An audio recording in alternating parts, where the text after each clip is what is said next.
भाग 4 संतानर भविष्यत गठन रे पिता भूमिका। पिता स्वर्ग, पिता धर्म, पिता ही परम तप, पितरी प्रतिमा पन्ने प्रियंते सर्वदेवता। अर्थात पिता हेउचंती धर्म, स्वर्ग और श्रेष्ठ तपस्या। पिता प्रीत हेले सकल देवता प्रीत हुअन्ति। माँ भली संतान पाई बापा भूमिका किछि कम नुहे। पिता स्नेह, श्रद्धार पारावर, धैर्यर पहाड़, सुरक्षार बलय, दया करुणार मिलित विग्रह, अनुभवर शांत मूर्ति। परिवार अर्थ उपार्जनर दायित्व स्वाभाविक भाव पिता न्यस्त थिबारु पिलामानंक कथा ठीक भाव से बुझी पारंते नहीं। तथापि एथिपाई किछि समय बाहर करी पिलामानंक उपरे दृष्टि देवा आवश्यक।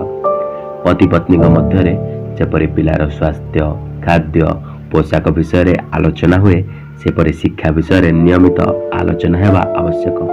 शिक्षा को खाद्य पानीय परि नियमित ग्रहण करने आवश्यक। शिशुटी केवल शारीरिक भाव बड़ हो गले चलबनी, एसहित तार मानसिक अवस्था अत्यंत दृढ़ होगा आवश्यक। शिशुर उत्तम खाद्य प्रति मुख्यतः दृष्टि देवा पितांकर कर्तव्य। परिवार सबु लोकों खाद्य ठारू शिशुर खाद्य भिन्न तथा उन्नत मानर हेबा आवश्यक।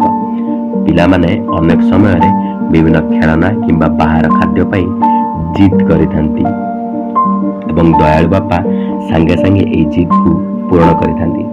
मात्र कौनसी खेलना अपेक्षा भल पुस्तक टे किनिदेले पिला पाई बेसी उपकारी होइथाय। धन्यवाद।